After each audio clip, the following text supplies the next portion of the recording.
I just got back bringing home some new calves. I got 5 bulls. I got 5 good bulls. They're on the feed right now, and so they're eating. I got them put away in the preconditioning pen.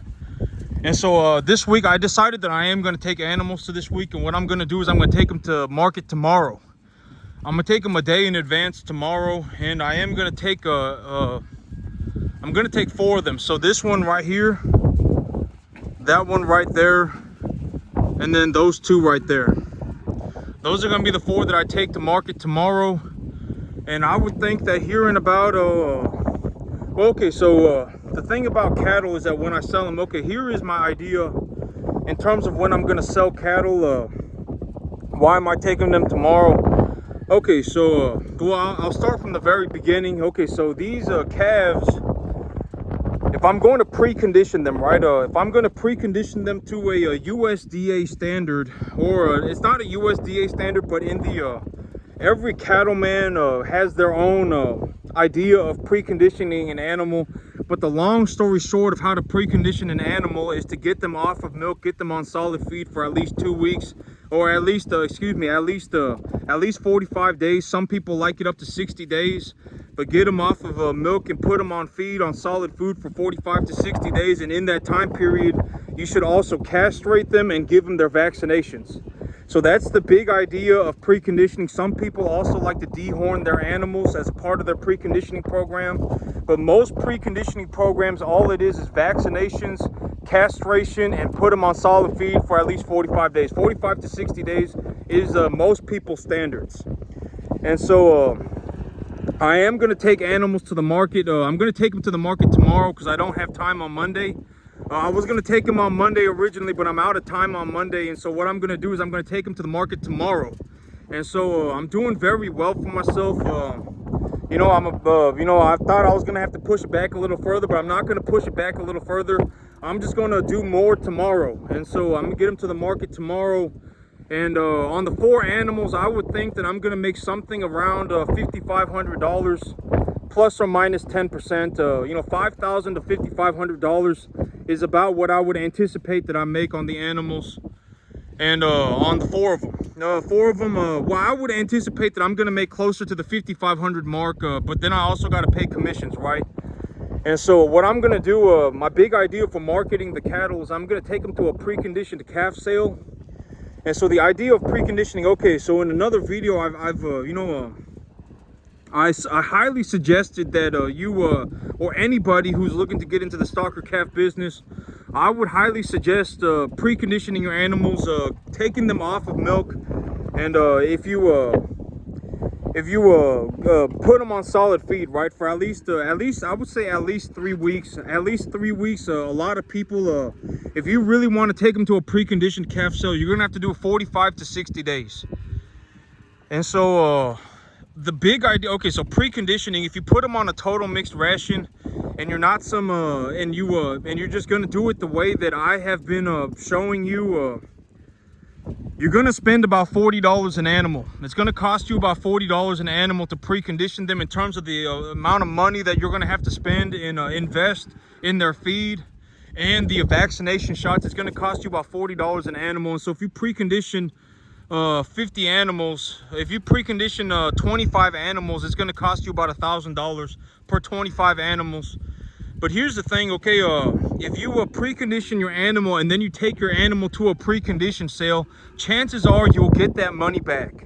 You will get that money back. And so that's what I'm going to do. That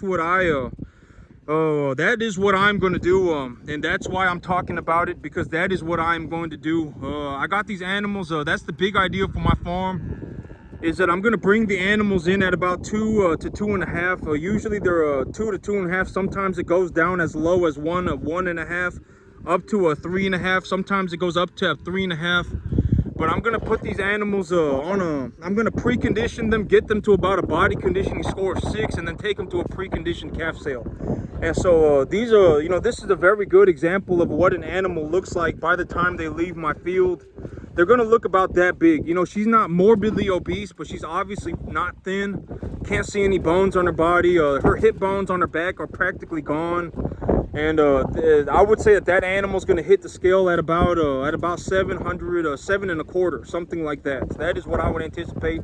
This is another animal right next to her that's going to be going to market, and she's a little bit bigger. If I take a look at across the top of the animal, this animal right here is a little bit bigger.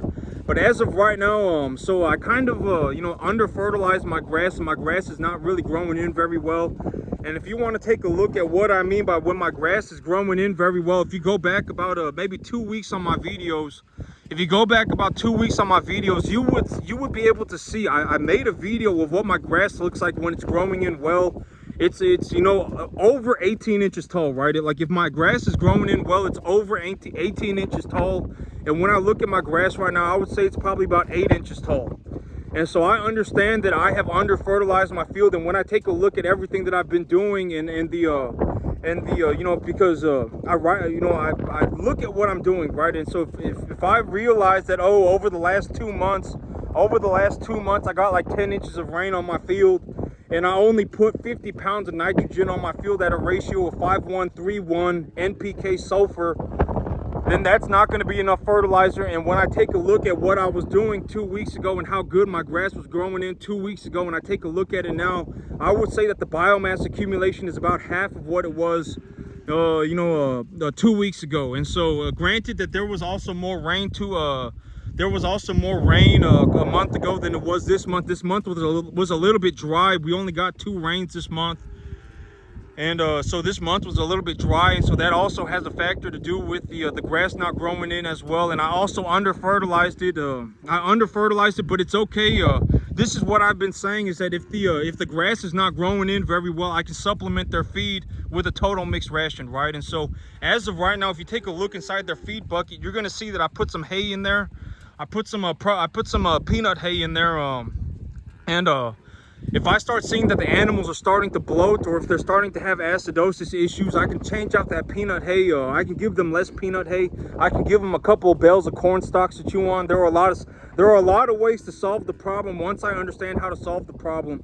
And so right now, the big thing is I got them on about a 1% of their total weight. I give them about 1% of their total weight in a total mixed ration that I mix for them. And 1% of their diet to being a total mixed ration in dry weight should amount to be about a 1/3 of what they eat on a daily basis. So I'm supplementing their feed 1/3 of their entire feed a day until I get the grass growing again. And I'm gonna have to see on Monday if it rains. I am gonna fertilize my grass. I'm gonna put 20 pounds of nitrogen per acre on a 5:1:3:1 NPK sulfur ratio, and I'm gonna fertilize my grass at 20 pounds of nitrogen an acre at that ratio.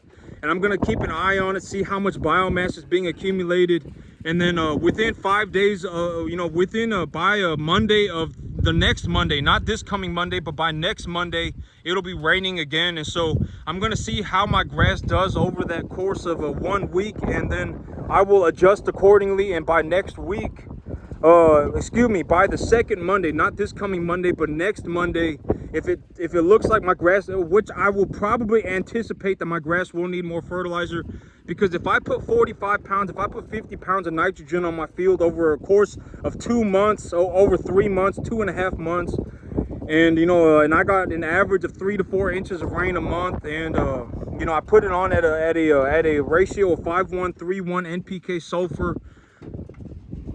Logically, I am going to be running low on fertilizer. My field is going to have metabolized all of that fertilizer. And so logically, I would just anticipate that I am still going to need fertilizer. And so, not this coming Monday, but next Monday, I'm going to be putting more fertilizer on my field. And the 20 pounds of nitrogen that I put per acre on my field as of this Monday would put me on, so if I put it on a saturation curve, it would put me on near the upper levels of the saturation, on the upper 50% of the saturation curve. And so that's all I'm really concerned about. That's all I'm really, as long as I'm up on the top end of that saturation curve, I'll be okay to go. And next week I can, in 8 days, in 7 days, I can refertilize my field. And so it's not a big deal. I'm just gonna get my grass growing again. As of right now, I am supplementing the animals' feed with a total mixed ration, and I am giving them 1% of their body weight a day in a total mixed ration feed. And so it's about 1/3 of their entire diet a day I'm giving to them as a total mixed ration feed. And tomorrow I will be taking animals to market.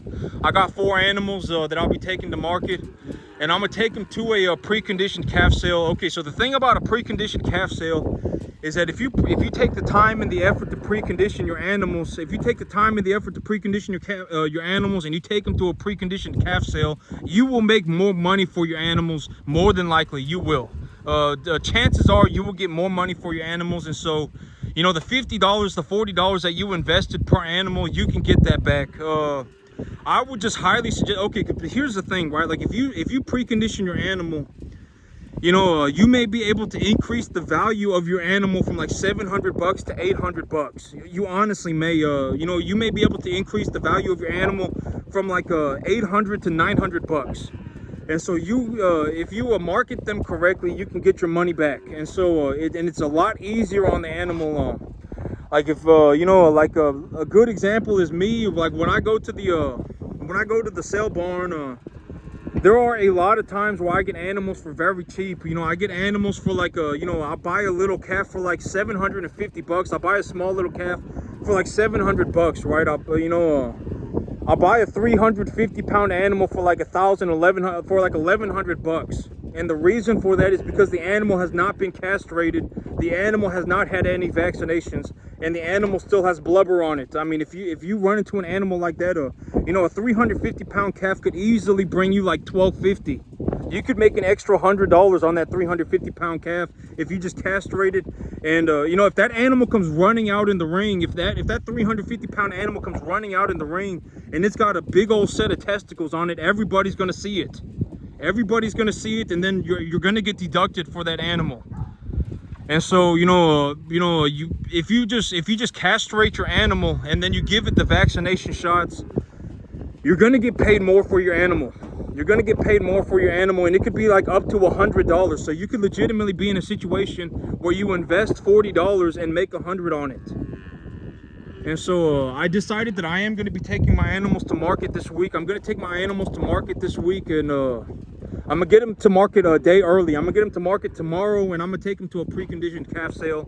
And so and I would think that I come home with about $5,500, $5,000 to $5,500 is what I would anticipate that you know, if you really want me to take a look at my animals right now, if you really want me, well, I mean, I may as well just take a real good look at my animals. So this one right here, that one right there, and that one right there, and then I got another big one. I'll just have to choose a big one.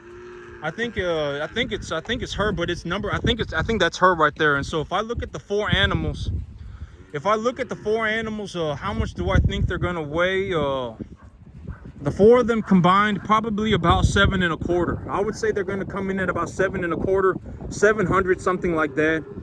And I would think that I come home tomorrow with about $5,000 to $5,500, something like that.